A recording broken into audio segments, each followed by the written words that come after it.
Welcome, Notre Dame fans, to another edition of the Irish Breakdown podcast. I'm Vince D'Addario. I am the football analyst here at irishbreakdown.com. And with me, as always, is Brian Driscoll. And he is the publisher at irishbreakdown.com. We are together again, and you can sing the Muppet song. I told you I hadn't fired him. Everybody was worried I fired you on Friday, Vince, because you weren't at the mailbag. But I told you I did not. No, I was taking care of business here at school. But I'm back, and I'm better than ever, ready to rock and roll. We got a fun one today for everybody. We're going to talk about the Jeff Quinn era officially beginning. And we're going to talk about why, because, of course, Jeff Quinn has been on the staff for a few years now. It's not this like will be his fourth year as the offensive line coach. It's not like he's just starting, right? Like the Marcus Freeman era is just starting. No, Marcus Freeman tenure is starting. Correct. There's the difference. And we're going to talk about why we feel like this is kind of a new start for Jeff Quinn. And we're going to find out,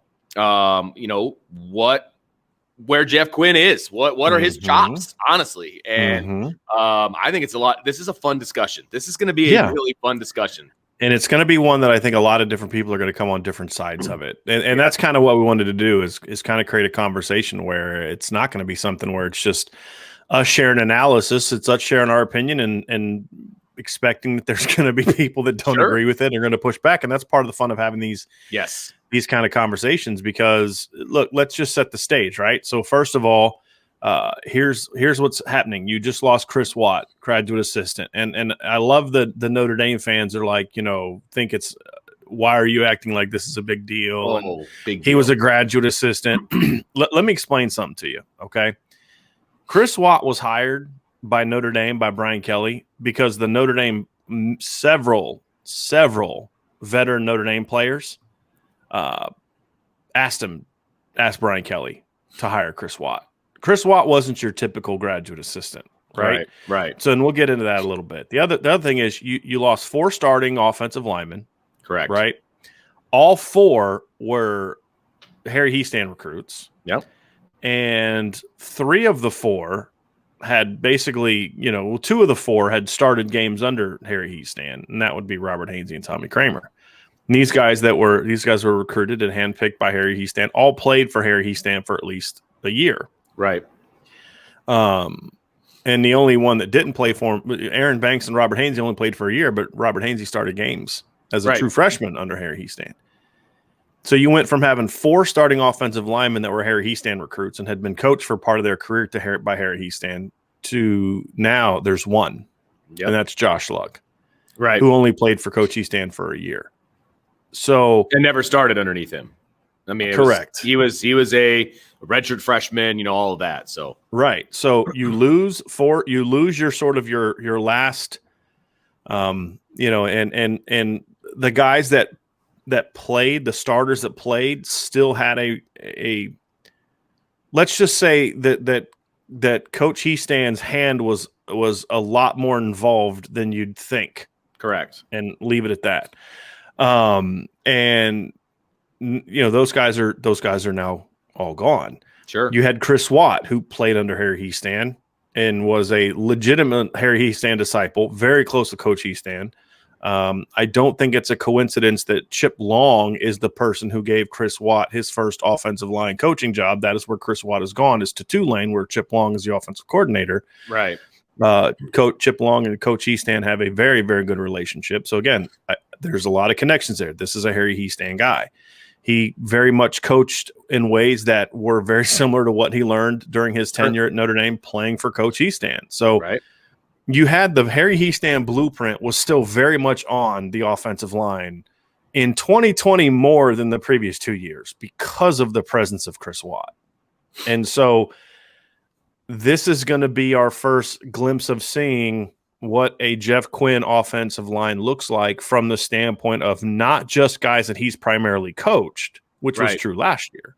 Right. But also now made up of guys that primarily he recruited. Yep. And so this is going to be the first edition of the Notre Dame offensive line that is primarily going to have the blueprint, the DNA of Jeff Quinn. Right. In every shape, form, or fashion. So that is what we mean by this is the start of the Jeff Quinn era. And so there's a lot of questions that come from this that we'll kind of dive into during this, Vince.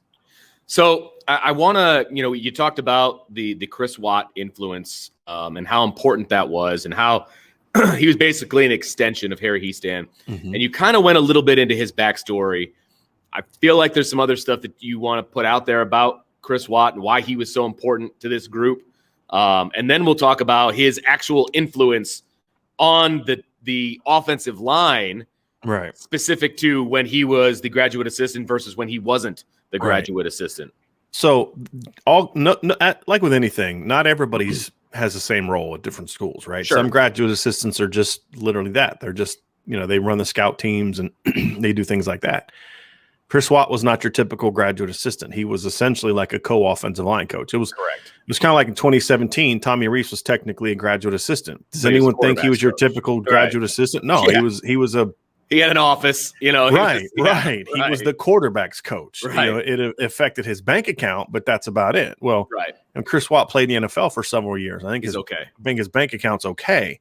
But Chris Watt was a guy that when he got out of the NFL, because he actually I believe he started games as a rookie, but he just had some injuries that kept him from ever really getting to the level that I'm sure he would have liked. And he was never a real big guy to begin with, but was always a really tough, gritty lineman. Yes. And he wanted to get into coaching. And so he actually spent time in, over a couple seasons where he would kind of, one of the traditions that Harry Hiestand created, and Robert Hainsey talked about this with us in the interview we did with him last week. If you haven't seen it, it's up on our podcast channel and it's up on our YouTube channel. It was a great, about 30-minute conversation. Yeah, really good.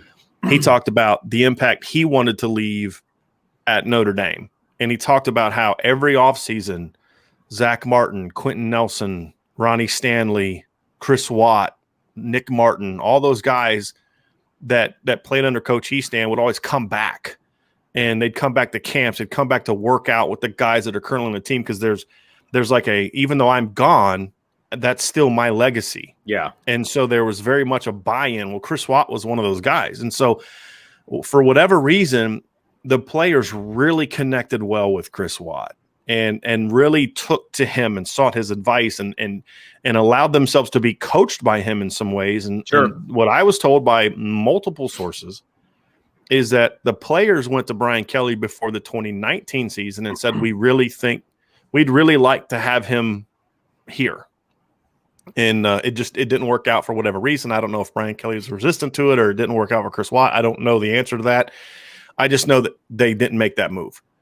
Well, they went to him again the next offseason, and Brian Kelly made the move, and he made it happen. And he brought in Chris Watt. And it was very well received by the offensive linemen because, number one, the head coach, they felt like, okay, we reached out. We told him our opinion. It wasn't like a mandate. It wasn't like a sure, coach, you better hire him. It was more like, hey, we think this would help us. And so he made the move. But it shows that they were heard and that the coach heard what they had to say. And that's huge. It is. In any relationship, especially in a relationship where they didn't really, let's be honest, a lot of players don't feel like Brian Kelly necessarily, they don't have that kind of connection with Brian Kelly. Sure. I've had guys leave said I've never had more than a high-buy conversation with Coach Kelly during my tenure here. So there is a disconnect. No matter how much the spin machine has tried to say since post-2016, it's a different deal. It's not. And that's okay. It doesn't have to be. I think part of that is on purpose. I think part of that is Brian Kelly wants the assistants to be the go-to for the players because it's hard for one guy to manage 85 people. You need them to first go to the coach and everything else. I mean, there's 100 plus, right? So I'm not necessarily I'm not really criticizing him per se, but that can create a disconnect to where maybe you don't feel like your coach has your back. Right. Well, when you make a move like that, and there are leaders on the team that are the ones doing this, and then you say, yeah, let's do it. It says, yeah, coach has our back. Yes. And I think that's an important thing for them to feel. So that was some positives that he did. But also Jeff Quinn, kudos to Jeff Quinn because he allowed Chris Watt to have a bigger role than what you'd expect of your normal graduate assistant. Because he could have been very resistant very much so. His players going and asking Coach Kelly to bring in another coach. Like that. Very much so. That could have gone very badly. And it can be challenging for a full-time assistant coach to allow a young coach to have a voice heard. And I think that we've seen a couple Notre Dame coaches do this. Mike Elko did this, and I can't remember the guy's name off the top of my head, but he had a GA that he allowed to do a lot of coaching. Clark Lee with Chris O'Leary and Nick Lazinski has allowed them to do a lot of actual coaching, right? Especially Chris O'Leary, and that's kind of why he's now the safeties coach at Notre Dame. And so, very similar situation with Chris Watt. And so, it wasn't your typical GA. So, if you're sitting there saying, "Oh, it's just a GA, it's no big deal," it's a big deal, huge deal, yeah. And so, and then you lose him at the same time that you're losing 4 starters. So it creates a very interesting dynamic. And look, I mean, the numbers don't lie, right? I mean, you look at the last year of Harry Hiestand, Notre Dame averaged 269.3 rushing yards per game, right? 2018, they dropped down to 182, and they averaged 4.4 yards per carry after averaging 6.3 yards per carry in 2017. And part of that, you lose Quentin Nelson, Mike McGlinchey. I get it. Yeah. 2019, they averaged 4.9 yards per carry, but they were down in yards. They were down to 179, right? And if you look at the numbers in 2019, they had a couple games where they really padded the stats, USC and a couple games, but they had a game where they had 47 yards rushing, game where they had 46 yards rushing, game where they had 105 yards rushing. It was not always a pretty product, sure, right? And then you fast forward to 2020. And Notre Dame averages over 200 yards a game, 211.1 yards per game, 5.1 yards per carry, 33 touchdowns in a year where the pass game did almost nothing to really protect the run game. And so it's everything looked different about this team. And that's kind of the concern is, what was the big knock, Vince, that we had the previous 2 years? There was a lot of catching. There wasn't a lot of movement at the line of scrimmage. It was everything was pass blocking. Right. Coach Quinn Jeff Quinn is excellent as a pass blocking coach. And we knew that when he got hired. I mean, Cincinnati was primarily a passing football team. Correct. And they were really good at run blocking. And that doesn't mean, again, this isn't saying Jeff Quinn's not a good offensive line coach. We're not having that conversation. It's some coaches, just like with anything, some coaches are better at teaching certain things than other things. Sure. And for him, he's a much better pass blocking coach than he was a run blocking coach. And I think this year we saw physicality, we saw movement, we saw toughness, we saw taking the zones the being more the other side. Yeah. Dramatically different. And it wasn't the kind of difference that normally happens when just because guys are veterans. It wasn't that kind of same jump. Group of guys. That's usually an execution jump. Yes. Like 2016, that line showed flashes. It was always a physical line, but it had some execution issues. The right guard situation was a little challenging. And then in 2017, they cleaned some stuff on it, became the best line in the country. But it wasn't a change in how they played. It just they played better. This was a change in how they played, and it's not a coincidence that a Harry Hiestand disciple is heavily involved with what we saw in that year. It's not a coincidence. Yeah. And so that to me is why we say Coach Hiestand still had his DNA, his fingerprints still very much on the 2020 offensive line, in not from a personnel and a coaching standpoint, even though he wasn't the coach. And like I said, results speak for itself. And now you're losing all of it. It's all gone. There's going to be because and the reason it matters is who he recruited, because guys that Harry Hiestand recruited, I'm sure there was still some sort of, you could call coach and have her opinion or sort of vicariously through Chris Watt. There's all types of ways they could have made that happen. I got to be careful with what I say here, but well, the bottom line was he's in town. His kids go to a local high school. I mean, it's not that far away as far as to get attention. And that's public knowledge. That's not right. I'm not saying that day we're going to his house for barbecues. I'm just saying if they wanted to reach out, it would not be difficult. Right. That's what I'm saying. Now, these kids aren't going to be reaching out to Harry Hiestand because they don't know Coach Hiestand. That's exactly right. Yes. And that's the thing. And there's not that sort of that bridge with Coach Watt like we had. So the question is okay, now this presents a whole new set of challenges. And now it cannot be said that what happens moving forward is because of Harry Hiestand, right? You can't say that anymore. If Notre Dame goes out and has a great offensive line over the next 2-3 years, you can't say, Well, yeah, it's because Coach Easton recruited those guys, or Coach Easton worked with those guys, or Coach Easton had his, one of his former players there as a GA. It's all on Jeff Quinn. Yeah. Good or bad. And so you could say, well, he started a tradition. The offensive line tradition at Notre Dame's been around for a lot longer before Easton was here. Yes, agreed. So this was directly this type of offensive line play that Harry Easton brought. And now, Vince, there's a whole new set of challenges for Jeff Quinn. And how well he answers those challenges is going to help him, I think, fully establish himself as, hey, we're having this success because of me and what I believe in and what I'm doing. We love what Coach Easton did. I learned from Coach Easton, but this is my group. And, it's an opportunity for him, but it's also a challenge because, as we said, you lost 4 starters who are all NFL caliber players. And you lost your graduate assistant who was an NFL player and played, for one of the best offensive line minds in the game from the last couple decades. And, it's kind of all happening at once. So it's kind of like, well, could I just maybe have had a bridge of maybe 3 starters coming back? But, obviously that's not the case. It's going to look a lot different. Brian, let's talk about those challenges that you kind of outlined. Jeff Quinn is basically going cold turkey, for lack of a better term, when it comes to the change from last year to this year, from 20 to 21. Very, very light on experience up front.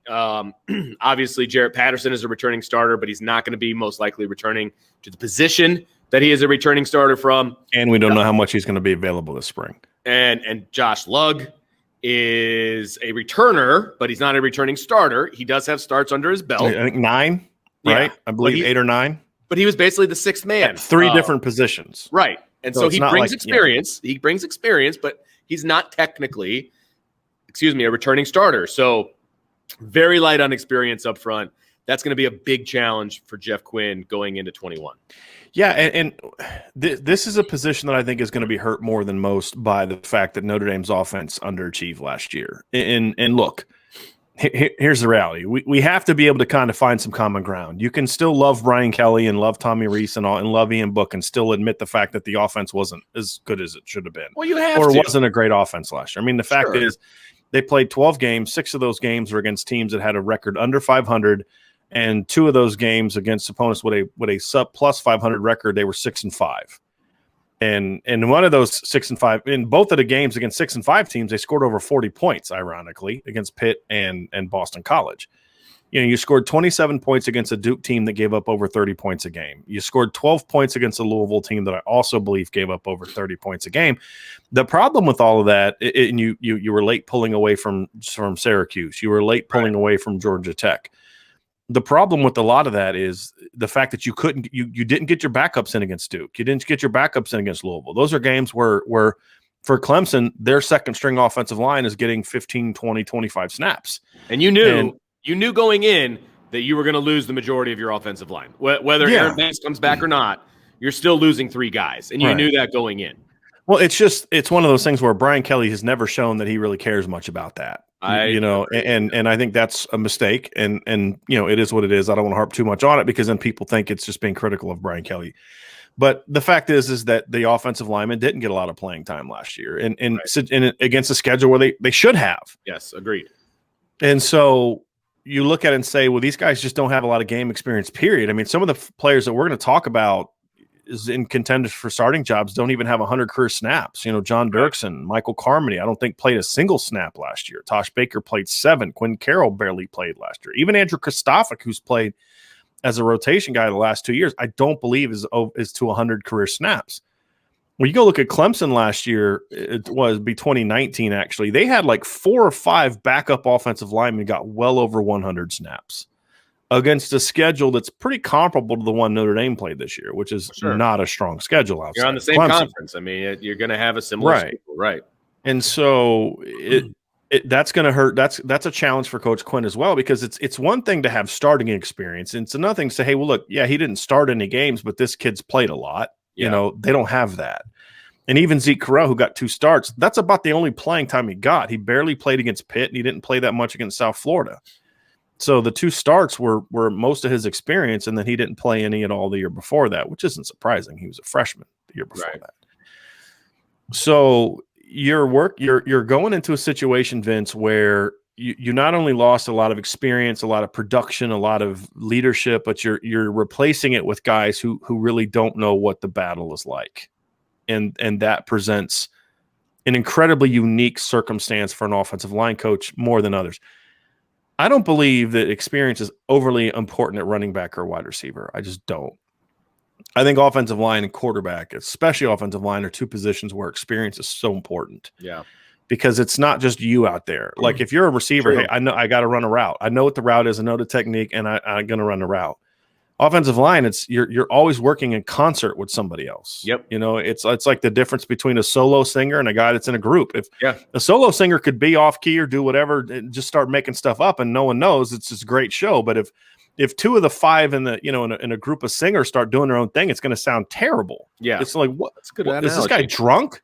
And so that's what makes it unique and makes it different, is because you are working in concert with 4 other guys, and so you're going to have a group of guys. To your point earlier about Patterson, even though you have guys coming back, Josh Lugg has, I think, 9 career starts. Well, he didn't start. He's most likely going to start at tackle. Yep. From what we've been told, him and Jarrett Patterson are going to start spring as the tackles. But he didn't have any starts at tackle last year. He did in 2019. He didn't hardly play. He didn't play much at tackle. Yeah, this past guard year. and center. He was playing guard and center.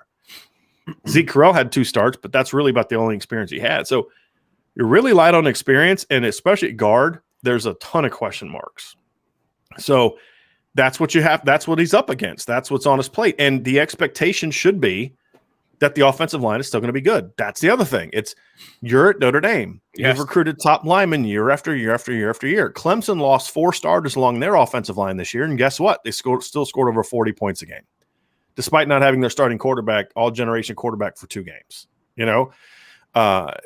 Alabama loses starters every year. Sure. They lost Landon Dickerson and Alex Leatherwood. Is anyone going to be like, oh, boy, they're going to have a big step back? No, it's just the expectation is they're going to still be really good. No one expects the offensive line to play like it did in 2020, but so I don't expect them to be the 2nd or 3rd best offensive line in the country. I still believe they were the best line in the country before Jarrett Patterson got hurt. But nobody expects them to be that good, but they should still be top 10. Yeah, agreed. Right? That should still be the expectation. So that's what Jeff Quinn has to deal with. And if they are good again, then I think now is we can finally look at it and say, okay, this is all on Jeff Quinn. Because if you're someone who was critical of the Jeff Quinn hire, which I was, you can acknowledge that he did a good job in 2020, but you should also, if you're a pro Jeff Quinn guy, also be willing to acknowledge that he was still building on the foundation that Harry Hiestand laid. I mean, Chris Watt's presence was a big part of that. We should be able to both agree on those things. Jeff Quinn deserves a lot of credit for what we saw last year. Sure. But it wasn't just Jeff Quinn. It was a lot of the Harry Hiestand influence. And now it's kind of one of those things where that's no longer the case. If the line's good this year, a person who was critical of the hire like myself can no longer say, well, he's still working with the Harry Hiestand Foundation. No, it's okay. Yeah. Great job, coach. Yeah. And so that's kind of where we're at. And I have a question, Vince. Uh-oh. I think there's 2 questions that we need to address about this. Okay. Number 1 is, what's the run game going to look like in 2021? And because what we had talked about earlier, you had mentioned this, a lot of catching. Yes. And should we explain that? I was going to ask you to do that. Just kind of explain the difference in what we saw in 18 and 19 versus what we saw in 20 and why that matters to the run game. So when we talk about catching, and that is primarily what you do when you're pass blocking. Now, you can be an aggressive pass blocker, but you're giving space. If you're a tackle, let's say, they work on their steps back, right? If you're a right tackle, you work on your right leg being back, your left leg being up, and then you reach back with that right leg. You're giving ground, so you're receiving that rush by the defensive end, and then you're holding your ground. That's what you do as a pass rusher. When you are a pass blocker, excuse me, when you are a run blocker, you need to take the fight to the defense. Mm-hmm. You need to explode out of your stance. You need to establish the line of scrimmage further upfield than where it began. That is your goal. You want, as a team, as a group, you want to push that line of scrimmage forward 1, 2, 3 yards. We call it resetting the line of scrimmage. That is correct. And the defensive line is trying to do the exact opposite. They're trying to reset the offensive line backwards so that line of scrimmage is in the backfield, because then the quarterback has issues, the running back has issues, all of that. So when you're run blocking, it is so critical for that first step to be a power step right where you want to go, whether it's the ear hole, the defensive tackle, whether you're going to climb or, double and climb, whatever you're doing, it needs to be with aggression. Okay. Mm-hmm. It needs to be a power step upfield. Great pad level. Correct. Exploding your hips through contact. Yes, all of that. And that's so important to a running team. What we saw in 18 and 19, it was more they were receiving the defensive line and the linebackers as opposed to taking the fight to them. Right. That's what we mean by catching.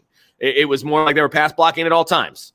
And that was a problem because they were getting pushed back, and that line of scrimmage was being established in the backfield, and that negatively affects any kind of run game that you're trying to produce in the backfield, because the running back doesn't have lanes, running back doesn't have an opportunity to make that one cut and go. And the timing. It impacts the timing. Is so off, yes. Because what you want a running back to do is you want a running back to stay on. So running backs have what we call run tracks. Yep. Okay. And what that is so if I'm running a stretch play from, an I or a pistol formation, it's going to look different than an outside zone. So I'm taking my step, and teams will coach it differently. But the way we coached it when I coached out inside zone was if it was to a tight end, you are running at the inside hip of the tight end. If it was to an open side, meaning no tight end, then you were running to the outside hip of the tackle. Okay. Right. Essentially, you get on that track and you follow the inside hip of the tight end until you're ready to make your vertical insertion or bounce it, depending on what your read is. And then you're taught, if you see color, which means the defender flashes outside. If you see color, you cut inside. If you see no color, you stay on your track and you follow it outside, essentially. It's, making it a little more complicated than that, but you get the point. Yeah, no, absolutely. And you want to stay on that track as long as possible. If your offensive line is not getting a push on the up front, then what happens is if the line of scrimmage just stays where it is at the snap, that means the back in 3 steps is where he's at the line. He's got to make his cut. As opposed to when the line is getting movement, you may be on step 7, 8, 9, 10 before you make your cut. Well, once a back makes his cut, the defense he's declared to the defense, this is where I'm going. And so by forcing earlier cuts, you then put your running backs in position to where now the defense knows where they're going. And because he hasn't taken more steps, the defense hasn't flowed as much, which means they're still kind of condensed into that area, which is why I think Notre Dame's run game struggled so much against good teams in the past couple of seasons. So so you say, okay, well, it looked way different in 2020. It did. I would encourage all of you to go look at, watch 2 or 3 games this year where Notre Dame ran the ball effectively against a good team, and watch how they played, and then go watch how they ran it last year against good teams. And you're going to see same concepts, same schemes. Yep. As much as there was talk about, they're running more outside zone. They ran outside zone last year. They ran it 2018. They ran it 2017. They ran inside zone. They ran the G schemes this year. The emphasis, maybe they ran it more or less at other times, but I could point you plenty of outside zone plays and went for big yard in previous seasons.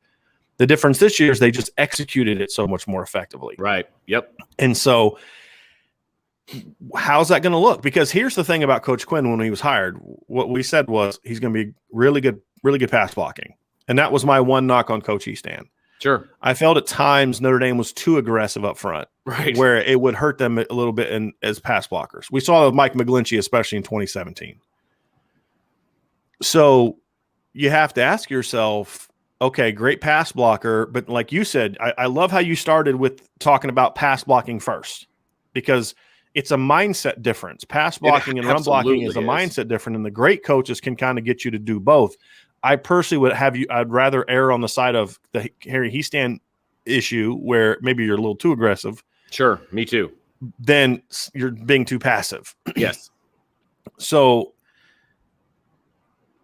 at Cincinnati, they were, again, a very much a pass blocking team, and they were almost like kind of the modern day RPO teams that we see, like USC. They would run more than USC did, but the run game was sort of a keep a team honest type of feel, which is fine.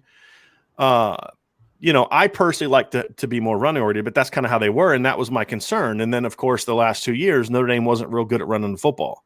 And then this year, all of a sudden, they're really good at running the football. So what's the run game going to look like this year without all that Harry Hiestand influence? That's my biggest question going into this 2020 season. But it raises an intriguing question, Vince. You're losing 4 starting offensive linemen. They're all Harry Hiestand guys. Well, what did Harry Hiestand want? Physical, run blockers, et cetera, et cetera. Harry Hiestand is recruited, or Jeff Quinn's kind of recruited a different kind of guy. But Jeff Quinn is someone who is more of a pass blocking guy. We've talked about wanting to open up the offense, spread things out, be more of an RPO-based type of system. Is now the time? Is this make it the perfect time and the perfect circumstances for you to say, okay, now's the time to make that change? We're not going to make that change with 4 starting offensive linemen coming back who are Harry Hiestand guys and Ian Book, who's not necessarily a takeover game kind of thrower. That's gone now. We're going to have a Jack Cohn who's, I think, a better passer. Doesn't have the arm that Ian Book had, but a better passer. Maybe he has a better arm. We just haven't seen him use it as much. Not the athlete that Ian Book was. No. A lot of weapons on the outside because of the changes, because now it's a Jeff Quinn unit. Because remember how we talked about Brian Kelly needs to go back to his roots? Yep. Cincinnati, up-tempo, pushing since Grand Valley State. Who's his offensive line coach on all those teams? The 2 title teams at Grand Valley State, all the Central Michigan teams, and the Cincinnati teams. Vince? That would be Jeff Quinn. That's right. Yes. So, I mean, that's an offense Jeff Quinn knows, right? In my opinion. And I don't want to cut you off, but I want to make sure everybody understands. You did. You're right. Because you have a good point to make. So I want to make sure everybody understands there's kind of 2 different ways to block RPOs. There is the run-heavy blocking for an RPO, and then there's more of the kind of pass-blocking RPO. And you have to be careful because, everybody always says, well, with an RPO, the offensive line never knows what it's going to be, so they just block a run. That's true, but they also have to be careful not to go upfield. Right. Because if they go upfield, then that's an illegal man downfield, et cetera. So it's which a little rarely bit gets less. Called, but yes, it is. You're right. You're right. But you have to be a little less aggressive with your run blocking in an RPO system. Let me correct you a little bit. I don't think you have to be. I think some teams do that. And let me explain that, right? This is how it works, okay? So if you're running inside zone and you have, you're blocking the hard inside zone to the right, you've got everybody kind of blocking hard for the inside zone. And then you do something to protect the backside. You either run a read zone, you have a tight end there or something like that, right? So what some teams will do with this is they will kind of lock it. So they'll run inside zone to the right. And so they'll have those guys blocking hard on the inside zone. But on the backside, it's almost like they're more base blocking. So they're protecting the backside. So what they're able to do is they can still protect and block the cutback lanes. Sure. But they're also a little bit more protecting if the quarterback is going to keep it and throw it. And we'd see this. This is what Chip Long did a lot in 2018. And if you want to see what this looks like, go watch that RPO video because I believe there's some cut-ups of that. But then just watch Notre Dame with Ian Book, a quarterback in 2018, when he completed 70% of his passes because they ran a lot of RPOs back then. I was breaking down the Virginia Tech game. Well, I wasn't breaking it down. I couldn't sleep the other night. And so I had the all 22 of the 2018 Virginia Tech game. I just was like on my iPad. So I was like, let me break this down. And so I'm just watching. I'm like, man, they ran a mess load of RPOs back then, and they ran a bubble screen to Cole Kmet that went for 10 yards. You know what I mean? Like they don't have the playmakers to run RPOs. You had a tight end got a 10-yard gain on a bubble screen. Okay. Right. So anyway, and I believe it was on 3rd down. So that's what you can do is you can alter your schemes to where you're still run blocking front side hard. Sure. But back, because on an inside zone, I'm more concerned about the backside guys getting too far downfield because they're usually working up to that second level. Correct. The play side guys usually don't get as hard up the field. So by doing that lock kind of backside, they're still blocking for the run. but you've protected yourself if the quarterback is going to pull and throw. And that's kind of the other way you can do it, to your point. Right. I think both work. I think you have to figure out what works best for you and your team. I think both work. North Carolina is more of, in Oklahoma, are more of what you referred to, Vince, which is, they're a gap scheme, and gap schemes are more left-right than north-south from a blocking standpoint. Right. A gap scheme is essentially, so I have a lineman here, right? A defensive lineman, and I've got if you're watching on the video, I'm going to do this like really ghetto, like kind of breakdown. So a gap scheme is essentially, here's the defender, and you block down of him, right? And then somebody else kind of pulls around, and you try to create a gap by a down block and a kick or a wrap. And pull. Right. Whereas a zone scheme is more, we're kind of working together to get movement, and the run can kind of be cut anywhere. Whereas a gap scheme, you're kind of more trying to determine the run. It's like you're hitting the B hole, or whatever. Right. Yeah, right. Right. I mean, and so going back to like 8th grade football. Yeah, Oklahoma does a lot of that. Right. North Carolina does a lot of that. And those are things that you're less prone to, number one, get guys downfield, but more so it kind of fits that RPO system, which is what Brian Kelly ran before they hired Harry Hiestand. So Harry Hiestand was brought in to make some of the changes we saw, more physicality, more running the football, those kind of things. Well, that influence is gone. Now wouldn't be a bad time to kind of go back to the previous concepts. Now still run zones, still run those. Absolutely. I mean, still run counter, still run the concepts you did, but maybe you alter some of the backside stuff, because one of the issues Notre Dame had in 2020 was protecting the backside, because they didn't run RPOs and they were such an aggressive run team. They had issues a lot of times protecting the backside. And fortunately, had really good running backs that could make people miss. Right. But that's an issue. Well, RPOs and those types of things help protect against that. It attacks that. So now would be a great time to make that move. I think it fits with what Jeff Quinn is best at. And it eliminates the need to just drive people off the ball constantly. Now, you still want to do that, right? We're not saying that, but I think now you could do it a little bit different way. And here's the other part. Let me explain this last piece of it too, Vince. We were having a discussion on the Notre Dame. We have an Irish Breakdown fan page on Facebook. Get there. And we were having a discussion today. We're talking on it, since we still don't have a flipping message board at irishbreakdown.com. Don't get me started on that. And somebody said, well, a guy made a point. He's like, well, look, Notre Dame played to its strengths in 2020. I said, well, how so? Well, they used a lot of 2 and 3 tight ends. And I said, well, I don't think that's necessarily playing to your strengths.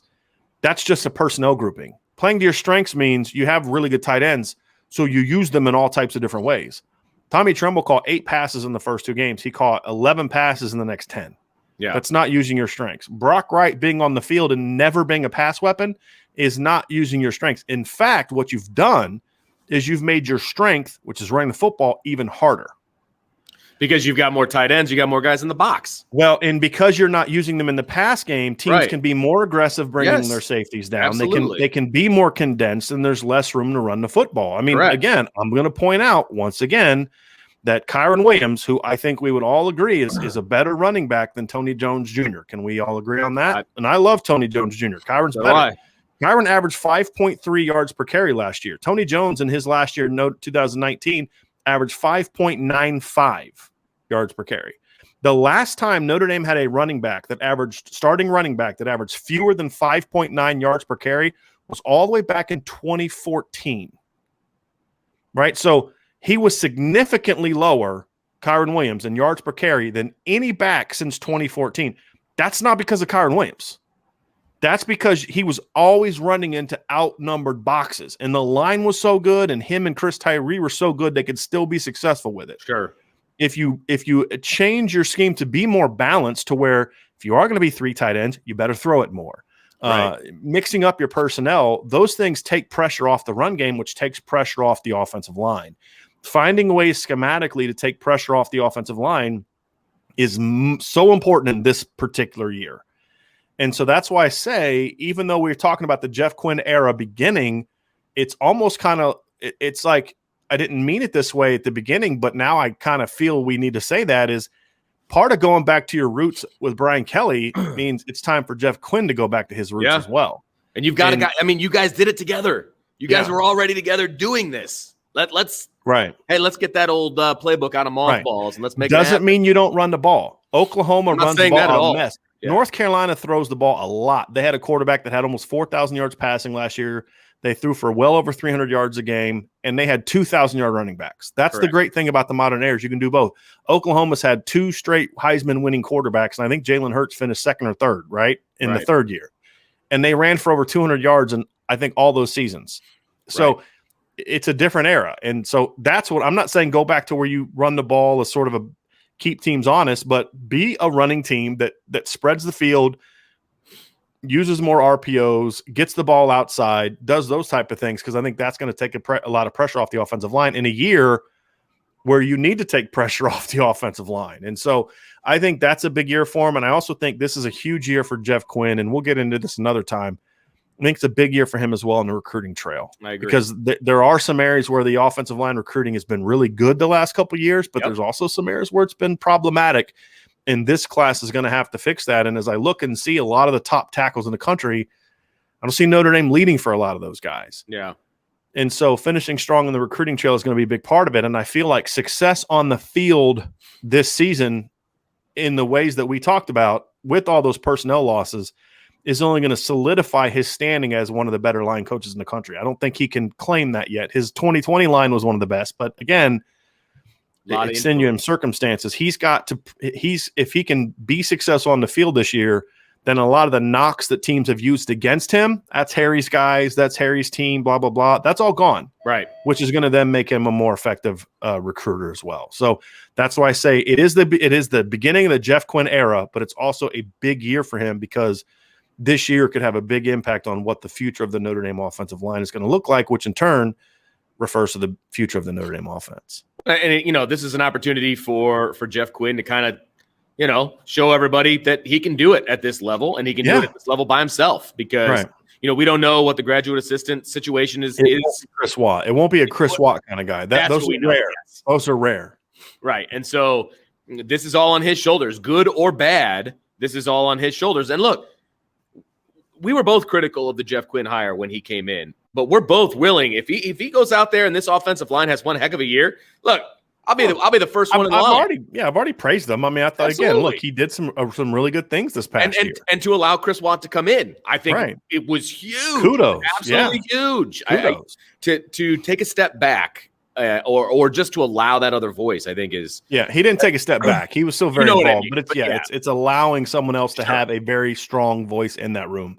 Was important. I think that's huge. So it's going to be fun to watch how this offensive line does. And look, if they have a great season, I'll be the first one to say how it is Jeff Quinn that we need to talk about. Yeah, because if we can see the old school Jeff Quinn and also have some of the influences he got from working with Harry and then Chris Watt and put those together. Boy, I tell you what, because there's a lot of talent coming back on the offensive line, Vince. And I think if they can protect it scheme-wise, I think we could see this group step up big. And it's going to need to be this is going to be a very important piece to whether or not Notre Dame is going to be able to keep things going and not only be as good as they've been, but on offense be a lot better. They need to be a lot better. They're capable of being a lot better, but it's going to start with this group right here. So that's going to do it for this edition of the Irish Breakdown Podcast. Make sure that you hit that subscribe button, that notification button if you're watching on YouTube. If you're listening on the podcast, make sure you subscribe wherever you get your podcasts. And, of course, make sure you check out irishbreakdown.com because there's always new and exciting things to read over there. So for Brian Driscoll, I'm Vince D'Addario. Thanks for listening, and we will talk to you next time.